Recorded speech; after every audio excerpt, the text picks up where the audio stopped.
video where Puka and Kyrus are taking photos together. BYU win, and I'm like, Yep, oh, yep. like why couldn't Puka have come to like he was a fifth Oh, round pick. He could have been on literally any team in the league. any team. Yep, But I'm glad. absolutely. I don't think it works out the way it does if he doesn't have Stafford and It's huge. McVay. So anyway, Yep. I remember seeing that pick and being like, crap, that is a perfect spot for him. That's gonna work out. Yeah. Not I didn't think it would to this extent, but yeah. So Yeah. and we welcome you to your wild card week edition of Wilk and Wiss, where we Not super have wild card anymore. It's just wild card week. did they get rid of the super? Look, I thought the super was only supposed to be that very first time that we expanded, 7 teams. It's Yeah. going to be 6 games of wild card games. And then they kept calling it super wild card for too long, and they did need to get rid of it eventually because now it's the norm. But yeah, for the first time, the official branding from the Shield is just it's wild Just card wild weekend card again. weekend. Yeah. Okay. Well, that means the winner of our Pick'em contest from the season gets to rejoin the show as well as a $25 Amazon gift card. We welcome in Connor Henline. I'm glad we're having Connor back on, Cole, because you were MIA. You were Yeah, it's out perfect. cold, literally out with a cold. So glad to have Connor back on. Congrats, man. You went 13-3, and that was good enough to bring home the bacon this year. I appreciate it, and it's funny because with my picks that week, I think I lost the Thursday night game and the one of the very first Sunday night or Sunday morning games, and I think I texted you saying You something did. like, "I'm probably going to go down as the worst guest you've had." Then it was just a crazy run, and what's funny is the other game I lost was picking Cleveland. against my Browns. Yeah, one of the three wins of the year.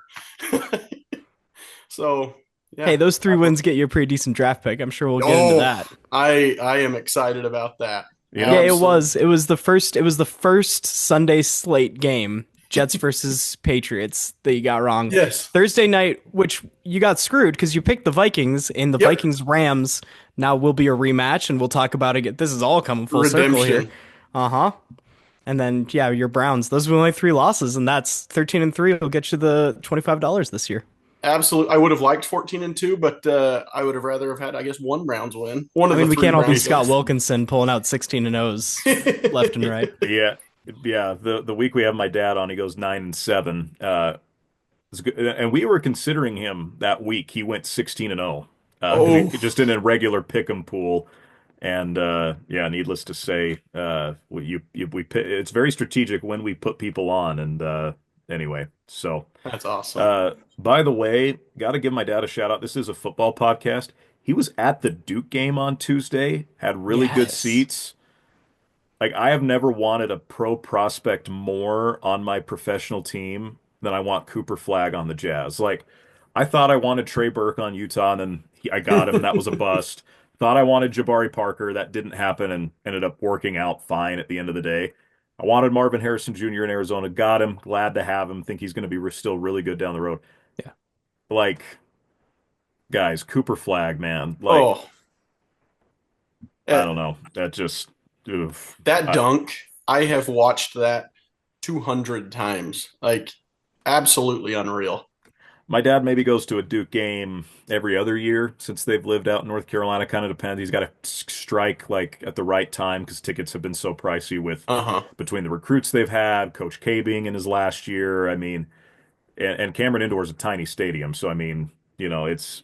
I've been on the outside of it. It looks like a normal classroom building. Anyway, just from the sports world in general, that Cooper Flag dunk has got people buzzing, Oh. and I've never been more happy to see the Jazz lose on a half court buzzer beater than I was No on kidding. Tuesday. So No anyway, kidding. let's talk the But make it draft. close. Just give us some hope, and then Well, lose so you get the draft pick. it's That's literally the scene from I've seen people tweet the scene from from The Incredibles Incredibles. when Yep. Dash is running at the end and they're like, no, no, no, no, no, don't like we don't want you to finish first. But make it close. But make Exactly. it Make it close. yes, yes. Um, let's talk about though draft position. Edging into that, the Browns have the number 2 overall pick. Draft position got crazy in the NFL the last few weeks. The Giants accidentally winning a game, the Raiders accidentally winning 2 games to get That kind of where we're Patriots at. win. New England winning the last week with Joe Milton. Uh, That had to bounce pretty well for you as a Browns Oh, fan, being to get up to that number two spot. and naturally being a Jazz fan, a Browns fan, a Rockies fan, I feel like it never goes my way. So to have a second round pick, it feels pretty good. And the cool thing is everything I'm reading is they're leaning towards a quarterback, and it is so hard having Deshaun Watson at quarterback right now and being excited about the team. So if they can pick a quarterback at number two, I will be elated, so excited. And I'll be completely honest with you, throughout the season, I know Shador Sanders and Cam Ward are great talents, but I haven't been super high on either of them. But right now, I'm like, give me either. I'll take either right now as a Browns fan and be thrilled. So yeah, It's interesting you say that I think because that the systems that those top two teams, so you got Brian Callahan, who's been pulling his hair out with Will Levis and his off script Will Levisness, right? All the things that we liked about Will Levis coming into the draft have been just hyper to the extremes, where he has been crazy, fluctuations back and forth. And Brian Callahan just can't stand it. And then Stefanski, former NFL Coach of the Year, by the way, Kevin yep. Stefanski, wants to get into his wide zone, wants to get into his Shanahan stuff. Shadur isn't sexy. And I think people have to get the Sanders name out of their head, Yes. because Shadur on the field, other than the crazy sacks that he takes, which give him any better offensive line than Colorado's, and he might not do that as bad, he's actually just like super football IQ. You can tell he grew up around the game because his dad is an NFL Hall of Famer. Yes. But like he's actually really conventional, and he doesn't do a lot of the crazy like tries to make prime time on the field kind of stuff. It's mostly just he knows how to three-step drop, he knows how to get his footwork right, he knows where to put it whenever your coach tells you where to put it, and that could work with either of those top two teams. And as much fun as it was having Jameis Winston for a few weeks and his personality, I could go with for a few less pick sixes. So if we can have someone in there that's got football IQ, I'll take it. it's interesting talking about that Colorado offensive line. I know there were a lot of BYU fans that did not want to play Colorado in the conference title game, and now we obviously know how that turned out with the bowl game. I wanted that simply because, like, Jay Hill is going to be licking his chops at how Oh, bad this offensive line is, even with Colorado being better this year. So I'm really interested to see. Where do you feel like the Browns' offensive line is? Because that's always been kind of a strength of Cleveland, regardless of where they're at quarterback wise. You had the Joe Thomas years, you've had great play on the O line. Where do you feel like the offensive line is coming in with a potential rookie quarterback? so I feel like the line, like you just said, it's always kind of been a strength. Obviously, Joe Thomas isn't there anymore, but I feel like they've continued to build on it with some of the guys they've had, and they've had a lot of continuity over the years. They did have the last 2 years some pretty significant injuries there, but I feel good enough about it that right now, and maybe it's just because I'm so bitter at the quarterback position. Right now, I'm just saying, give me a quarterback, even if it takes a couple years to build. Give me a quarterback, and I'm happy. So yeah, And I'm the feeling good enough Broncos about it.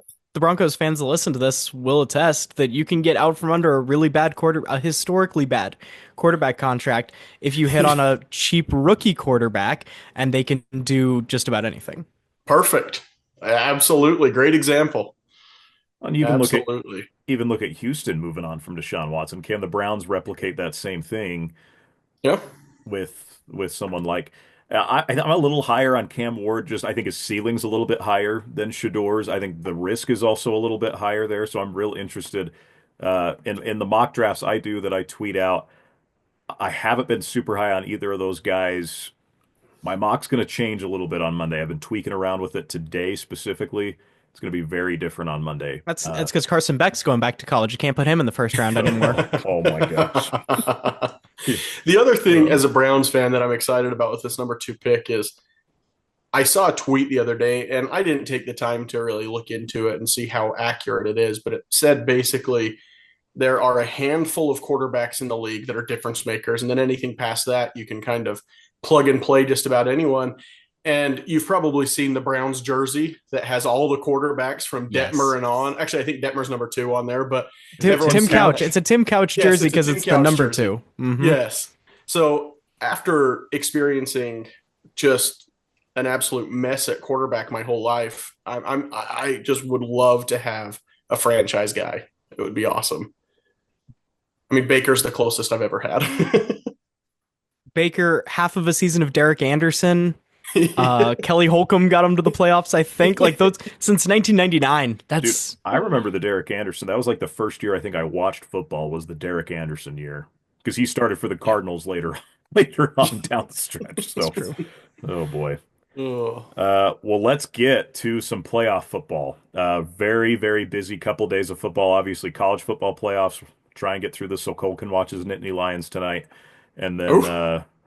we'll Speaking of another guy that should be going in the first round, except he's going back to school, Drew Aller. is he coming back officially?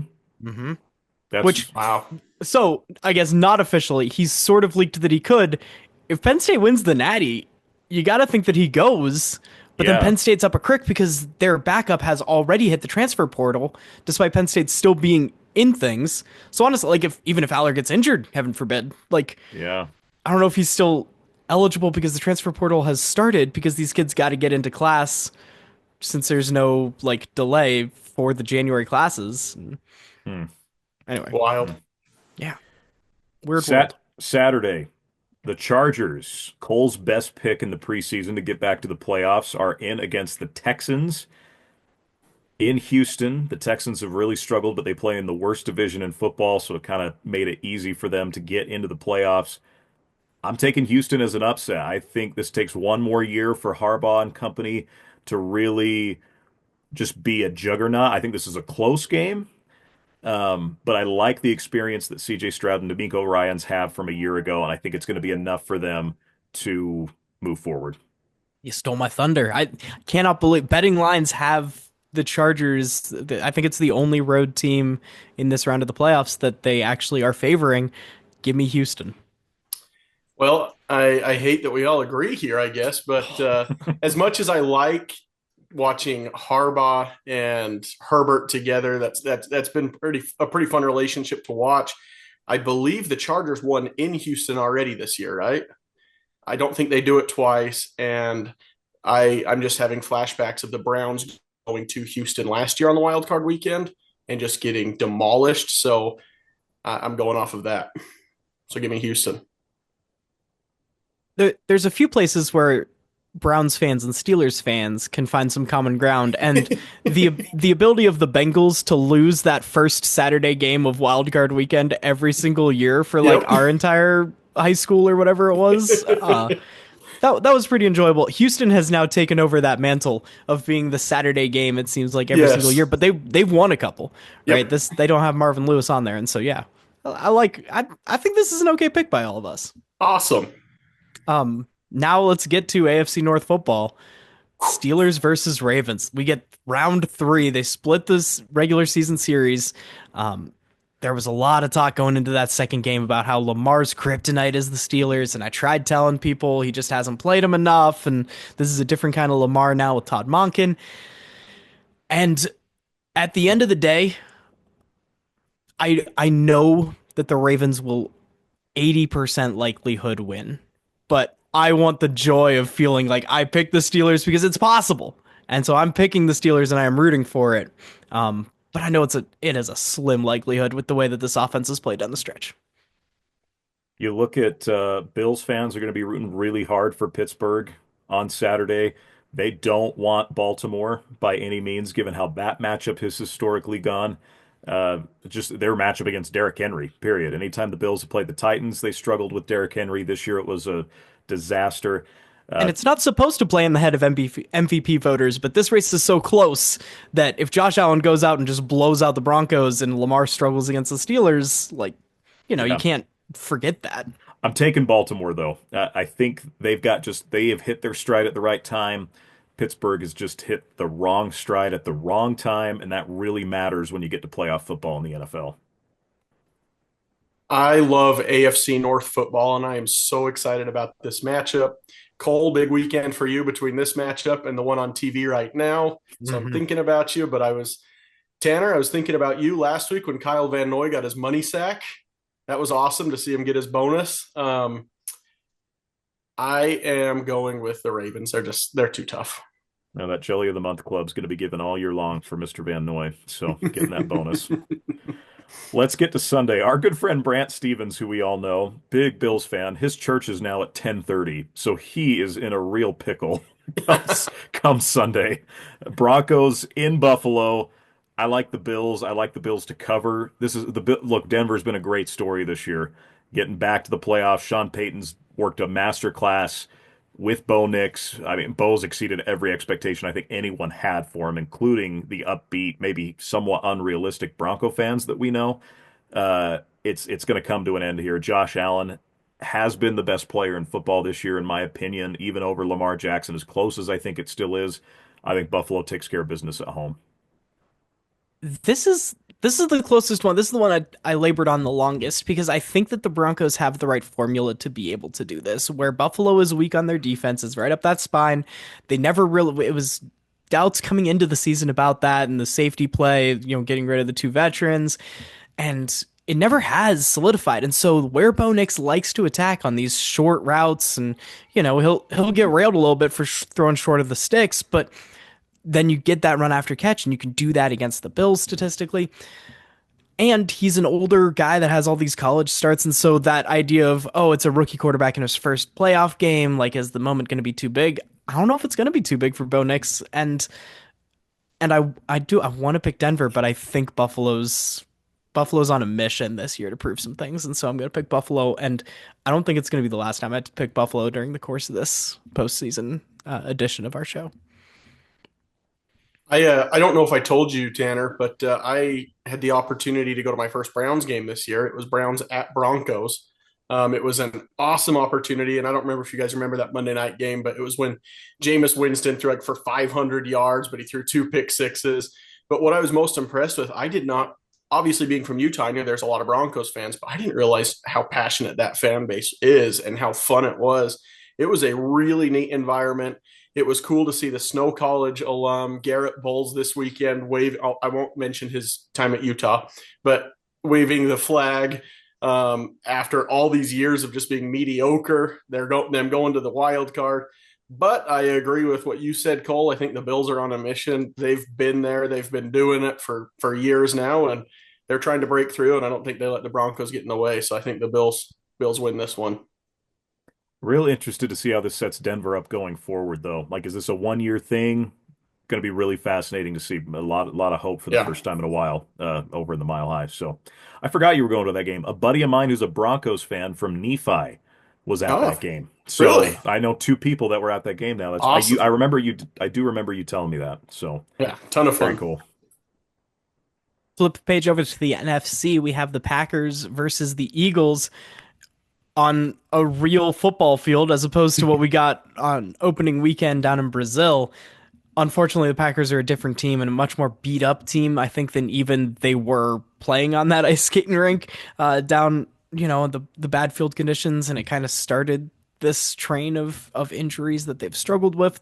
They've still drugged themselves into the playoffs, and Matt LaFleur, in a year of a lot of great coach of the year candidates, he should get his name mentioned a little bit more often than it is. But I take Philadelphia.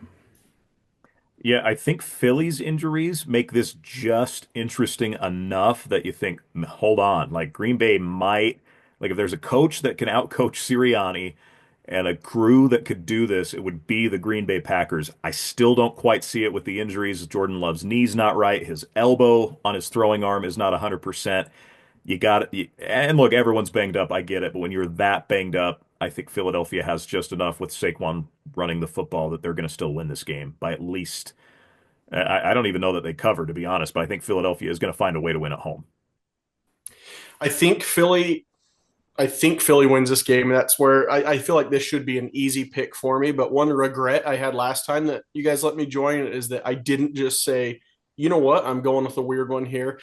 I'm just gonna pick the Packers. I like Jordan Love. And like you guys both said, I know he's banged up right now and that team is, but I'm just gonna close my eyes on this one and say the Packers just because I shouldn't, and I regretted not having just a fun pick last time. So I'm gonna go with the Packers. Let's get to the Sunday night matchup.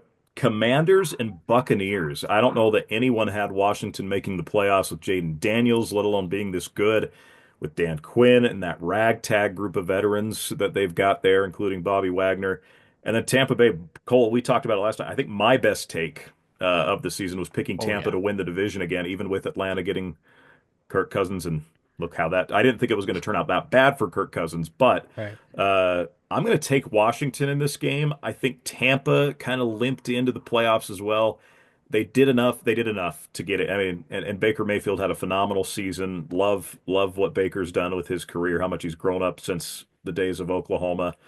But I like the momentum that Washington's got right now. Dan Quinn has a lot of playoff experience as a head coach. I think that's going to really pay dividends into this game. I like Washington on the road. I I also think it's the playoff experience though on that Tampa Bay defense that is gonna have a plan in place for Jaden Daniels and this rookie and Cliff Kingsbury. As much as he's shown some growth and been able to keep it strong after having that little dip, I think the playoffs is where it gets real and you're not able to, hang 40, 50 plus on bad defenses. There's no bad defenses left in the postseason. And so I am going to pick Tampa Bay. I'm going with the road team in this one. I know the Buccaneers have had a lot of injuries throughout the year, but Mike Evans and everything, I'm excited to see Jaden Daniels as a rookie go out and win a wild card game. I I won't be surprised either way on this one, but I'm going Commanders. And then it's going to be a road team that wins this next one because of the circumstances in LA. The Yeah. Wildfires moving this down into your backyard, Connor, where the Vikings and Rams will be playing at State Farm Stadium in Arizona for that Monday night primetime game to wrap around the wild card weekend. Minnesota and LA played a close game like we talked about earlier. They both teams have had time to, grow and progress during the course of the season. It's McVay versus his old offensive coordinator O'Connell, and I'm going to take Minnesota. Hmm. I think this gets real interesting now that it's going to be played at a neutral site, essentially. Man, last time a playoff game was played at State Farm Stadium was actually the last time I called a game in San Juan County, Utah, in Blanding, Mhm. Utah, when the Cardinals beat the Packers in that dramatic divisional round overtime Oh game with yeah. the Rodgers Hail Mary and then the Fitzgerald like 80-yard pass on the first play, and then they ran a little shovel to him to win the game. So I'm having some flashbacks to that a little bit. I like the Rams. I don't know. Darnold showed a few things last week that maybe this is an overreaction from me on his side, but also like I don't. Did Kevin O'Connell learn from the last time the Vikings were in the playoffs when they got upset by the Giants? Like I think I'm just having some kind of I don't know if it's a paralysis. I don't know. I don't know what it is that just I'm scared to pick Minnesota in this situation. I like what McVay and Stafford have been through. They are much more healthy coming into the playoffs than they were a year ago. Uh, Stafford got a rest for a week, which I think is a really good thing. I'm taking the Rams at State Farm Stadium. I I agree on that one. This was Cole, as you mentioned earlier. This was the game that tripped me up on a Thursday night. I thought I had a slam dunk with the Vikings, but between just getting steamrolled last week, and I like what the Lion or not Lions, sorry, the Rams have put together the second half of the season, getting healthy. And I know that my BYU bias shows through too much during this podcast, but I want to Not see Puka enough. have a deep That's what the playoff podcast is run. for. Yes. I want to see Puka have a deep playoff run, so I'm going Rams. And that stadium's going to be it's going to be full of Rams fans, I bet. Well, we just got a text in. Shout out to our guy Jacob Habel, who won the Pick'em last year, by the way. So we've got good company here texting us, not knowing that we're recording this show right now. But it's a tweet that says, Vikings fans, if you're going to make the trip to Arizona, ticket sales to the general public 2 p.m. Central Time Friday. Rams season ticket holders get a 2 hour head start on Oh, purchasing those tickets. So that's going to be something to, I mean, 2 hours for a season ticket holder. I mean, and that's not a terribly far travel, a travel situation. And, given the awful situation that is Southern California right now, maybe people are already out and about. Maybe this is a good distraction for them.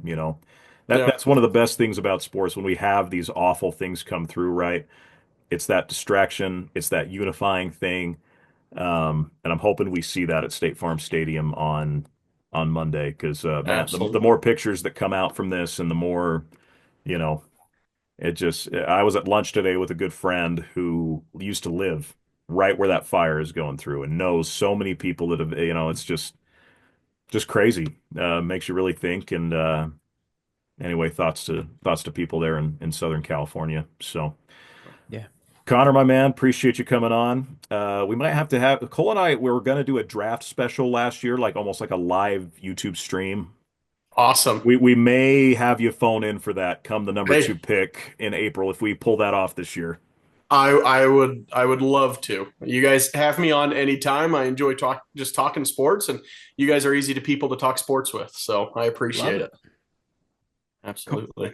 Cole, my man, best of luck with the moving stuff. The fact that, folks, the fact we're even getting episodes out to you right now, major shout out to Cole because he's in a housing situation I don't necessarily envy. And it's not like the most outrageous thing. It's No. just a bit. It's busy buying and selling a There home at the there same was a time. time where we thought we were going to be homeless and we thought we were going to be staying with the in-laws for like a week in between, but I think like closing on one house, closing on the other is going to match up enough where we can just take the truck over. But we're putting an entire house and a baby and two humans and a dog's worth of stuff into boxes for a month ahead of time. And Oh, throw onto it, the last time Connor was on, I was a little under the weather. I didn't want to pull a flu game that early, but I am hyped up on Dayquil right now because we've had another little bout of Oh illness flow man. through the Wissinger house. oh man. Well, congratulations on the home, though. Thank you. Yeah. No, that's going to be a great thing for you guys. No doubt about that. So, First thing uh, when we're in there, we got to put in a little doggy door. Let Maggie get out to tell the outside. tell you what, man, that has saved our bacon. We wish we would have done that the moment we moved into our house. Those doggy doors. So, and it all rounds back to a guy who's a fan of the dog, who's part of the dog pound in Connor headline. So, Connor, appreciate you, my man. Cole, appreciate you. Hmm. Enjoy Penn State tonight. I am pulling for the Nittany Lions simply because you are my friend. That's literally what it comes down to. Thanks. So appreciate you guys. This has been Wilk and Wiss, your bi-weekly update on Utah athletes in the National Football League. Enjoy that college football playoff games this weekend as well as wild card weekend, no longer super wild card weekend, unfortunately. Hit that subscribe button. We'll catch up with y'all on Monday.